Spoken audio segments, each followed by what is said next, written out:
তাবিজের কামাল। জানো তো দীপালি, আমার স্বামীর না মুখে খুব চোপা হয়েছে, সমানে আমার সঙ্গে তর্ক করে, এমনকি আমার গায়ে হাত অব্দিও তোলে। কি করব বলো তো আমি? ও তাই নাকি? দাঁড়াও, আমার কাছে একটা জিনিস আছে, আমি দিচ্ছি তোমাকে। এই দেখো, এর ভিতরে তাবিজ আছে। তুমি যখন ব্যবহার করবে তখন এইটা খুলবে, দিয়ে ওই তাবিজটা তোমার মুখে রাখবে, ঠিক আছে? দেখবা এর ফল কেমন ভালো হয়। এইটা কিছু দিনের পর। ওই গো দীপালি, এই তো তোমার ওই তাবিজটা না খুব ভালো কাজে এসেছে।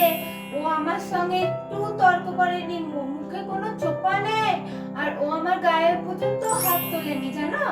বললামই তো ওটা কাজ করবে। হ্যাঁ হ্যাঁ গো, তোমাকে অনেক অনেক ধন্যবাদ।